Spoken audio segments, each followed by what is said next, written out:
আমাদের রাজ্যে সর্বশেষ যে চিত্র, বড় বড় জায়গা কর্ণাটক, মহারাষ্ট্র, তামিলনাড়ু, ওয়েস্ট বেঙ্গল, আসাম, বাকিগুলি কোথাও দুই, যেমন দাদরা নগর হাভেলি 2 জন আছে কয়জন আমি জানি না। দে কন্ট্যাক্ট উইথ আস, আমাদের পোর্টালে তারা নাম রেজিস্টার করে। কতজন নাম রেজিস্টার করছে এটা কিন্তু এখন যেটা বলছি 10 মিনিট পরে এটা চেঞ্জ হয়ে যাবে। এই জন্য দেখবেন দ্রুত এগুচ্ছে।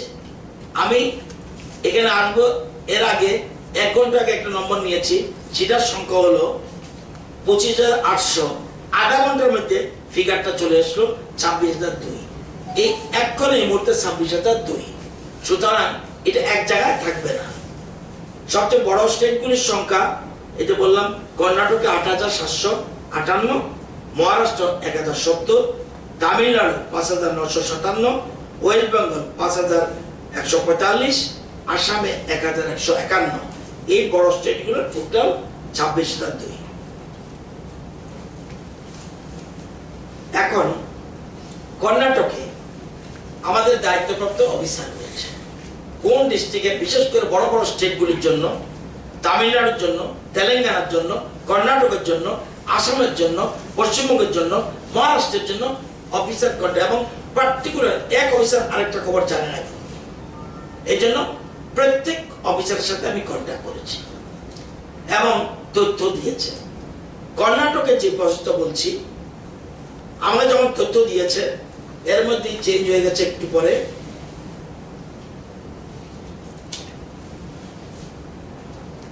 কর্ণাটক থেকে ত্রিপুরার পোর্টালে, কর্ণাটক 8,758। আমি যখন কথা বলেছি তখন 8,627 ছিল। তার মানে একটু পরে আমি আগেরটা আমরা যেটা বলছি সেটা বলি। কর্ণাটকে 8,627। আগামীকাল 10 তারিখ, আগামীকাল 10/5/20 কর্ণাটক থেকে একটা ট্রেন 1200 প্যাসেঞ্জারকে নিয়ে ট্রেন ছাড়বে। যদি রাতে কোনো অঘটন না ঘটে থাকে, আগামীকাল 10/5/2020 1200 যাত্রী নিয়ে, 1200 বেশি একজন উঠতে পারবে না, ট্রেন ছাড়বে। এই যে ট্রেন কটা ছাড়বে আমি জানি না, আপনিও জানতে পারবেন না। কে জানবে? যিনি ই পাস পেয়েছেন মোবাইলে। এবং কেন অন্যরা জানবে? অন্যরা জানলে হিউম্যান ক্রাইম স্টেশনে হবে। আমার এই 8,627 কি আমি আনবো একটা পর ট্রেন। তাহলে এই 1200 যাত্রী নিয়ে ট্রেন ছাড়বে, তারাই জানবে যারা আসবে। এবং এই জন্য 12,78,000 টাকা পেমেন্ট করেছি, রাজ্য সরকার দিয়েছে। এই যে 1200 যাত্রীর জন্য 12,78,000 টাকা, এবং ওরাই ই পাস পাবে। কখন কোথায় আসতে হবে তা জানানো হবে, শুধু তারাই জানবে। ট্রেনের কত, স্টেশনের কত বলবে না। ওই একটা জায়গায় তাদের বোধহয় স্ক্রিনিং করবে, একটা পার্টিকুলার প্লেস বলবে, সেখানে তাদেরকে আনবে, সেখানে বলবে now you can go to the station. ওরাই ব্যবস্থা করবে এবং ওরাই জানিয়ে দেবে। এবং ইভেন আমাকেও বলবে না কোথা থেকে ছাড়ছে, কি করছে, ওই জানবে। এবং আপনাদের মাধ্যমে আমাদের অনুরোধ, যাতে স্টেশনে হই হুল্লোড় না হয়।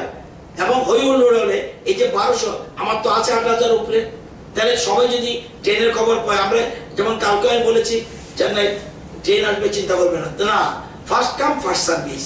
ওই যে যারা আসছে তাদেরকে দিয়ে, সেই জন্য 1200 প্যাসেঞ্জারকে নিয়ে কালকে রওনা দেবে train.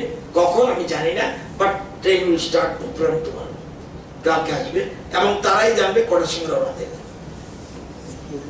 Now the question is Tamil Nadu. আমাদের পোর্টালে আমার কাছে যে ফিগার, সেটা তামিলনাড়ু 5,957, আমাদের পোর্টালের 5,957। তাদের এক এক রাজ্যে এক এক রকম। কোন রাজ্যে পোর্টাল নাই, ওয়েস্ট বেঙ্গলের পোর্টাল নেই, অনেক রাজ্যের পোর্টাল নেই, তামিলনাড়ুর আমাদের পোর্টাল আছে, তাদের পোর্টাল আছে। আমাদের ফিগার এলো ৫,০০০, তামিলনাড়ু ৫,৯৫৭, তাদের পোর্টালে মাত্র ২১০০। আমরা এখান থেকে আমাদের অফিসার মিস্টার বিকাশ সিং উনি কন্ট্যাক্ট করেছে এবং তামিলনাড়ুর পোর্টালে বলছে আমরা আমাদের সব প্যাসেঞ্জার আনতে হবে, সুতরাং সব পোর্টালে তুমি ঢোকাও, তুমি সব ঢুকিয়ে নিতে হবে এবং কন্ট্যাক্ট করছে। এরা বলছে একটা ট্রেনে ১১৪০ আসবে। তামিলনাড়ুর কর্ণাটকের যেটা এটার সাথে মিলছে না, ওটা ১২০০, এখানে ১১০০। আচ্ছা, তো এখানে মোর 5-6 ডেজ আরো লাগবে তামিলনাড়ুর ক্ষেত্রে, সেটা সিস্টেম একই হবে। ওয়েস্ট বেঙ্গলে ৫,১৪৫। ওয়েস্ট বেঙ্গল পোর্টালে এখনো কিচ্ছু নেই। পশ্চিমবঙ্গ এখনো রাজি হয়নি। ওই দেখুন, ওই যে বলছি এগ্রি করতে হবে, এগ্রি না করলে আনতে পারবো না, কেন মিউচুয়ালি এগ্রিমেন্ট করতে হবে, এগ্রি হতে হবে। ট্রেনের ক্ষেত্রে তারা রাজি হয়নি, এখন আমরা ট্রেন ব্যবস্থা করতে পারবো না। তবে ১৬০০ লোকের জন্য আমরা রিকোয়েস্ট পাঠিয়েছি, ইস্যু দি পাস, যারা নিজের পয়সা আসবে গাড়ি করে তাদের জন্য ১৬০০ লোকের জন্য আমরা রিকোয়েস্ট পাঠিয়েছি পাস দেওয়ার জন্য। তবে ওই ক্ষেত্রে গাড়ির নম্বর এবং ড্রাইভার লাইসেন্স দেয়নি বলে তার একটা ডিল হচ্ছে। আগামীকাল চারটা গ্রুপের জন্য পাস ইস্যু করেছে এবং কালকে আশা করি ১০০ প্যাসেঞ্জার নিয়ে গাড়ি ছাড়বে। এবং যে ট্রেনের ব্যাপারটা সেটা আমরা বলছে আমাদের আরো কিছু সময় লাগবে, ওয়েস্ট বেঙ্গল বলছে। এবং প্রতি প্যাসেঞ্জারের জন্য কলকাতা থেকে যারা আসবে ৬৬৫ টাকা খরচ হবে আমাদের রাজ্য সরকার। ট্রেনের টাকা কত খরচ পড়বে, এবং তারা বলছে ২২ বগির মতো ট্রেন, অর্থাৎ আসবে ১২০০ মতো আসতে পারে, খরচ আমরা বহন করব রাজ্য সরকার। এটা হলো ওয়েস্ট বেঙ্গল। অ্যামাউন্টটা কত বলি? প্রতিজনে ৬৬৫। এই জন্য আমরা টাকা দেব রেল দপ্তরকে, সেই পয়সা দেব। মহারাষ্ট্রের আমাদের পোর্টালে ৯০০, যদিও মহারাষ্ট্রে একটু ৯০০ ছিল, এখন আবার দেখছে ১০১০, ১০৭০, এই একটুর মধ্যেই প্রিন্ট আউট আস্তে আস্তে দেখছে ১০৭০ হয়েছে। সেখানে আমরা মহারাষ্ট্র বলছে আমরা ১,০০০-এর কমে ট্রেন ছাড়তে পারবো, ট্রেনের ব্যবস্থা করবো না। আগে ছিল ৯০০, এখন হয়ে গেছে ১০৭০, তাহলে এখন তারা করতে পারবে। এটি ডেভেলপমেন্টের পরে পরে। এবং এর মধ্যে ৮৩ জন বাস এবং গাড়ি নিয়ে রওনা দিয়েছে। গত ৩ দিনে মহারাষ্ট্র বাস ইস্যু করে দিয়েছে, ইস্যু করছে, সাথে সাথে মেডিকেল সার্টিফিকেট দিচ্ছে, নতুবা রাস্তায় আটকাবে। এই জন্য মহারাষ্ট্র বলছে ট্রেনের আমরা রিকুইজিশন দিয়েছি এবং ১,০০০ থেকে বেশি হলে ট্রেন ছাড়বো আগে বলছে।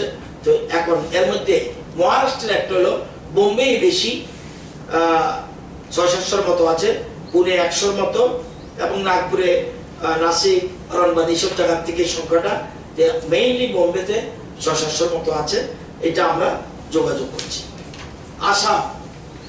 আসামে ৩৩টা ডিস্ট্রিক্ট রয়েছে যতটুকু আমি জানি, এবং ত্রিপুরা পোর্টালে ৩৫০০ নম্বর। এখানে অবশ্য আসাম এখানে কম এসছে, বিভিন্ন সোর্সে ৩৫টা আছে। আমরা ৭০০ জনের জন্য ওই বিভিন্ন ডিস্ট্রিক্টে, এখানে ট্রেনের কোনো এখন পর্যন্ত আসাম এগ্রি করেনি, সুতরাং আমরা বাসে গাড়ি যদি আসতে চায় যারা যারা আসবে তাদের জন্য ৭০০ জনের জন্য রিকোয়েস্ট লেটার পাঠিয়েছি, তাদেরকে ইস্যু করো, বাস ইস্যু। আমরা যদি এগ্রি না হই, কারণ কেন এগ্রি হবে না, এগ্রি হওয়া না হওয়ার প্রশ্নে কেন প্রশ্ন উঠছে, এই কারণে হঠাৎ করে যদি ২০,০০০ লোক চলে আসে, আমার সেই সুবিধা থাকতে হবে, আমি পরীক্ষা করতে পারবো কিনা। এই জন্যই কিন্তু সেন্ট্রাল গভর্নমেন্ট বলছে মিউচুয়ালি এগ্রিমেন্ট হতে হবে। হঠাৎ করে ২৫,০০০ আসলে আমার এমন কোন রাজ্যে হঠাৎ করে পারবে না, এই জন্য কেন্দ্রীয় সরকার এটা করেছে। তো এই জিনিসটা আপনাদের বললাম। এবং আমাদের গভর্নমেন্ট চিফ সেক্রেটারি সব রাজ্য সরকারের সাথে যেখানে যেখানে আছে সব জায়গায় যেখানে যেখানে ট্রেনের কথা আমরা বলেছি, আমরা মূলত এখন গুরুত্ব দিয়েছি ট্রেনের ক্ষেত্রে মহারাষ্ট্র, তামিলনাড়ু, কর্ণাটক, ওয়েস্ট বেঙ্গল। এক্ষেত্রে দিল্লির জন্য আমরা এখনো ট্রেন চাইনি, কিন্তু দিল্লির সংখ্যা খুব বেশি না, যতটুকু আমি জানি। তেলেঙ্গানা এবং কেরালা থেকে কোনো রিকোয়েস্ট আসেনি? তেলেঙ্গানা আজকে সকালে ডিজিপি, ওখানে ডিজিপি প্রেস মিট করলো, ত্রিপুরার নামও নিল, ওখান থেকে রিকোয়েস্ট পাঠানো হলো কনসেন্টের জন্য, আপনারা কনসেন্ট পাঠাননি এই বলে। তাহলে করবে, দেখা যাবে। একটা বুঝতে হবে, সম্মান 25,000 একবার ঢুকিয়ে দেবো এলাকা রাজ্যে। সেই জন্য আমরা চিঠি দিয়েছি। প্রায়োরিটি দেখুন চিঠিটা কি বলেছি, এই দেখেন আমরা কি ক্ষেত্রে গুরুত্ব দিয়েছি। আমরা গুরুত্ব দিয়েছি প্রথমে হলো রোগী, সেকেন্ড টুরিস্ট, থার্ড তীর্থযাত্রী, ফার্স্ট পেজে স্টুডেন্টরা ফার্স্ট এন্ড সেকেন্ডে মিলিয়ে আসবে, এরকম ভাবে আমরা প্ল্যান করেছি। এবং সেই জন্যই আমরা হায়দ্রাবাদ, তো তেলেঙ্গানা হায়দ্রাবাদ, সেখানের জন্য আমরা প্রিপারেশন নিয়েছি। চিঠি যাবে এর মধ্যে। তেলেঙ্গানার যে দায়িত্ব, ইয়েস, এখন আপনাকে দিতে পারিনি কেন, তেলেঙ্গানার সহদেব বাবু দায়িত্ব, সহদেব বাবুর সাথে আমি কন্ট্যাক্ট করতে পারিনি। নিশ্চয়ই উনি কি, এই যে বাকি 5 জনের কথা বললাম কেন, তো সহদেব বাবু যদি কথা বলতে পারতাম, নিশ্চয়ই কিছু স্টেপ নিয়েছে, আমি নিশ্চিত স্টেপ নিয়েছে। কি স্টেপ নিয়েছে আমি বলতে পারবো না। অন্য 5 অফিসার যেহেতু সমস্ত ডিটেল বলতে পারছে, উনিও নিশ্চয়ই করেছে, কিন্তু সুইচ অফ এমনও হতে পারে কোনো ভিডিও কনফারেন্স বা কিছুতে রয়েছে, আমি এই মুহূর্তে বলতে পারছি না। তো হায়দ্রাবাদ আমাদের প্রায়োরিটি জায়গার মধ্যে রয়েছে। এই বিষয় আপনাদের বলার ছিল, এটা আমি বলে দিয়েছি। ওর নাম একটা আছে বলে, ইয়েস। বহিরাজ্যে আমরা total from all sources, control room, through MLA, through minister, অন্য কেউ পিটিশন দিয়েছে, বহিরাজ্যের লোক রয়েছে, 5,923টা পিটিশন আমরা পেয়েছি, 5,923 জনের জন্য। Payment already made to 5,060, 1,89,73,490, 1,89,73,490, 1,89,73,490 টাকা আমরা পেমেন্ট করেছি।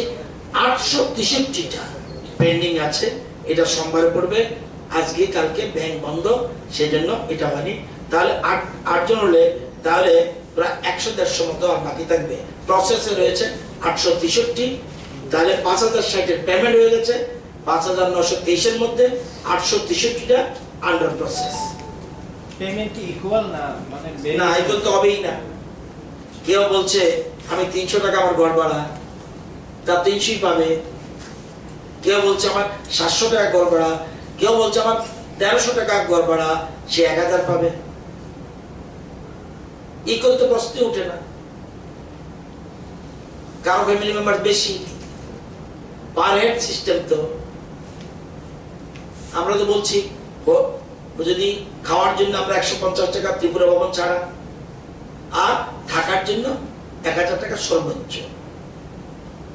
এটা যে যেরকম রিকোয়ারমেন্ট, এটা দুবার করে হচ্ছে না। ডুপ্লিকেট পিটিশন আমি ওই দিনে বলেছিলাম 235-এর মতো বোধ হয় ডুপ্লিকেট পিটিশন করেছে। এটা হতে পারে এই ধরনের তো পদ্ধতি আমরা দেখিনি। এই ধরনের পরিস্থিতি কি আমরা সাংবাদিক বন্ধু বলেন, রাজনীতিবিদ বলেন, প্রধানমন্ত্রী বলেন, মুখ্যমন্ত্রী, কেউ কি দেখেছি? কেউ দেখেনি। এটার জন্য আমরা তৈরি ছিলাম না। সুতরাং কিছু কিছু ভুল ত্রুটি আমাদের থাকবে। তবু আমি যতটুকু বুঝি, আপনারা ভেরিফাই করবেন, আমাদের রাজ্যে যে লোকগুলি আসবে তাদেরকে জিজ্ঞেস করে দেখবেন তোমাদের কি 5 টাকা দিয়েছে কেউ অন্য রাজ্যের? আমরা কিচ্ছু দিয়েছি। আমরা যে এদের জন্য আমরা প্রায় 2.5 কোটি টাকা মতো যাবে। আমাদের রাজ্যের 33,000 যে আমাদের ইয়ে রয়েছে লোক রয়েছে যারা আউটসাইডার, তাদেরকে আমরা পাঠাচ্ছি, এই পয়সা আমরা দিচ্ছি, এর পয়সা আমরা দিচ্ছি।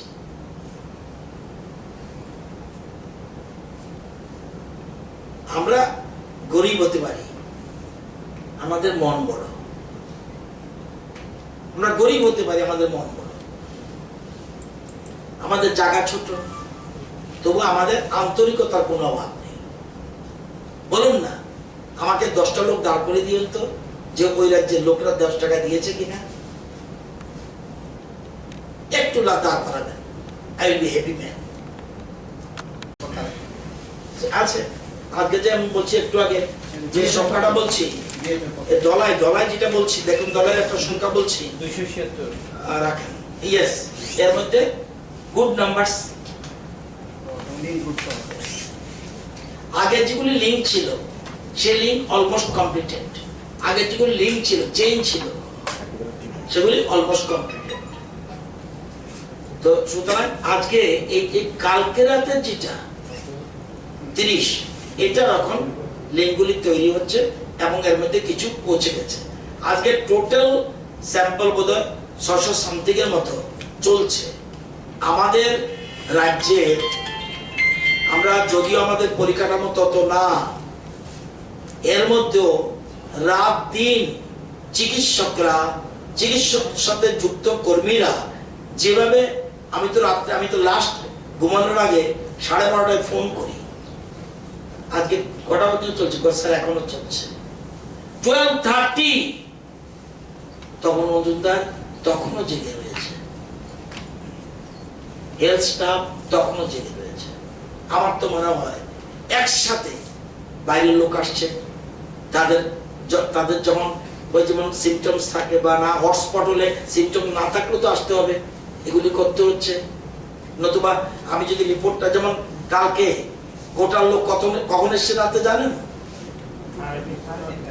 3:30। আবার এদের জন্য আবার আমাদের পুলিশরা জেগে রয়েছে, কারণ কারফিউ আছে। এতগুলি জায়গায় ছেলেরা নামবে, মেয়েরা নামবে, পুলিশকে বলে দেওয়া হয়েছে। আমরা সব ঘুমিয়ে গেছি, পুলিশ কোটার থেকে লোক আসছে, বাইরে থেকে লোক আসছে, রাত্রে 1টার পরে নামবে, ঠিক আছে আমরা থাকবো। তারা কিন্তু জেগে আছে। দোষটা আমরা ধরি, অনেক ভেবে চিন্তে করতে হবে, কাজটা অত্যন্ত কঠিন। এই একটা ইউনিফর্ম পরে, এবার ইউনিফর্ম পরলে চিকিৎসা, যারা চিকিৎসা করছে আবার 14 দিনের জন্য চলে যায়, আবার সেরেই তাতে বাড়িতে যেতে পারে না, আবার ঢুকে যায়, আবার 14 দিন। তারা তো সত্যিই তো যোদ্ধা। এই ড্রেসটা দেখলে যে কোনো মানুষের জ্বর উঠে যাবে। তো যেটা আপনাদের জানানো উচিত, এই জন্য আমাদের কিন্তু রিভাইজড এসছে বা অন্যান্য বিষয় এসছে, এই জন্য বললাম। আর ক্যাবিনেটের ব্রিফিংটা করে দিলাম। কালকে আরেকটা যদি আসি, তাহলে কালকে আরেকটা ব্রিফিং করে দেবো। এখন যে 116 জন আছে তারা সবাই তো বিএসএফ, মানে কয়েকজন বাদ দিলে ম্যাক্সিমাম বিএসএফ। কয়েকজন বাদ দিলে মানে বিএসএফ আর বিএসএফ ফ্যামিলি বলতে, বিএসএফ বললে তো একজন বাচ্চা শিশু, সে আমি বিএসএফ কি হবে? মহিলা আছে, সেও তো বিএসএফ না। এরা কোন রাজ্যে, এটা কি কোনো ইয়ে করছে না? এরকম ভাবে না, এরকম ভাবে যদি আমরা তো ওইসব জায়গায় তো নিশ্চয়ই এটা ইনফরমেশন দিবেন, যেমন আমরা যেমন কোটায় গিয়ে না ওখানে দেবো কেন? ওনারটা আমরা দেবো কেন? ওইটা তাদের কর্মকর্তা যারা রয়েছে, বিএসএফ কর্তৃপক্ষ, তারা বলবে। এটা রাজ্য সরকারকে নিশ্চয়ই, এটা তো শুনুন, বিএসএফ এর সত্যিকার অর্থে তো আমাদের সিভিলিয়ানদের নাই বললেই চলে, কমিউনিটি স্প্রেড আউট হয়। এমনকি আমাদের এই যে ধলাই জওয়াহরনগরের আশেপাশে সেসব জায়গা তো স্প্রেড আউট হয়নি। হেলথ যারা ডাইরেক্ট চিকিৎসা করেছে, যারা ইনজেকশন দিয়েছে, একটা মাত্র হসপিটাল, বিউটিফুল। ডাক্তারদের, চিকিৎসকদের, নার্সদের প্রণাম করা উচিত। যারা এসছে ফুল প্রিকশনারি অ্যাটেন্ড করেছে এবং ইনজেকশন দিয়েছে, তাও কিন্তু লিঙ্কে আছে, পজিটিভ না নেগেটিভ। খবরপুর কিন্তু খুব ভীষণ সুন্দরভাবে কিন্তু যারা সবকিছু প্রিকশনারি ব্যবস্থা নিয়ে তারা ট্রিটমেন্ট করেছে এই পেশেন্ট। দুইটা বিষয়, টিবি থেকে কয়জন পেশেন্ট শিফট হয়েছে ভগৎ সিং এ, এক নাম্বার, আর দুই নাম্বার হলো ট্রাক ড্রাইভারটা কোথায় কি অবস্থায় আছে তার পরিচিতি। কোন ড্রাইভার? প্রথম হলো জীবিত থেকে এখন পর্যন্ত, এখন গেলে আমি জানি না, 5টা পর্যন্ত কোন পেশেন্ট আমরা ভগৎ সিং এ পাঠাইনি, ডাইরেক্ট পাঠিয়েছি এখানে বোধহয় 7-8 জন, আর 2 জন পাঠিয়েছি অ্যাজ বিকজ ওল্ড এজ, একজন ওল্ড এজ আর একজন মধ্যে কি একটু অন্য অসুখ আছে, সেজন্য 2 জন, 7-8 জন admitted in the Bhagat Singh. 7-8 জন হলো মানে কালকে যারা পজিটিভ পাওয়া গেছে তারা, আর 2 জন হলো জীবিত থেকে গেছে। না না না, ভগৎ সিং এ শুধু 27, আর ক্লাস 2 হলো এই 29-এর 2 জন, কালকে 30 তো, কালকে 30-এর মধ্যে 27 এখানে, 2 জীবিতে, তাহলে জীবিতে কেউ যায়নি, হয়ে গেল। আর এক সে গাড়ি যখন থামলো সাথে সাথে তার স্যাম্পল নিল, সে ওখান থেকে চলে গেছে, নাও করিমগঞ্জ মেডিকেল টিমের অধীনে রয়েছে। গাড়ি ড্রপ করে সে চলে গেছে। পজিটিভ তো আমরা পরের দিন যাই, যেমন আজকে যারা আসছে, যেমন এই জন্য তাদেরটা আগে করে কেন, যদি কেন 2 দিন থাকতে হয় ফেসিলিটি কোয়ারেন্টাইন আরো কষ্ট, এই জন্য যারা স্ট্যান্ডার্ড পিপল তাদের জন্য আগে করা হয়েছে। করিমগঞ্জে বাড়ি কোথাও আমরা জানি না, করিমগঞ্জে ডিটেইন করলে আমরা সাথে সাথে পজিটিভ খবরটা যাওয়ার সাথে সাথে ইনফর্ম করে দিয়েছি, লাইক নর্থ বেঙ্গল ওই যে আগের কেসটার মতো, সাথে সাথে তাকে ডিটেইন করতে। এখন আমাদের কাছে 1 ঘন্টা আগের খবর, তারা মেডিকেল টিম তার সামনে রয়েছে। এই 1 ঘন্টা আমি কি জানি না, মানে ওইখানে করিমগঞ্জ মেডিকেল টিমের সামনে রয়েছে। স্যার, চেন্নাইয়ে একজন ত্রিপুরার পেশেন্ট ওইখানে পজিটিভ ধরা পড়ছে, এরকম কোনো ইনফরমেশন আছে?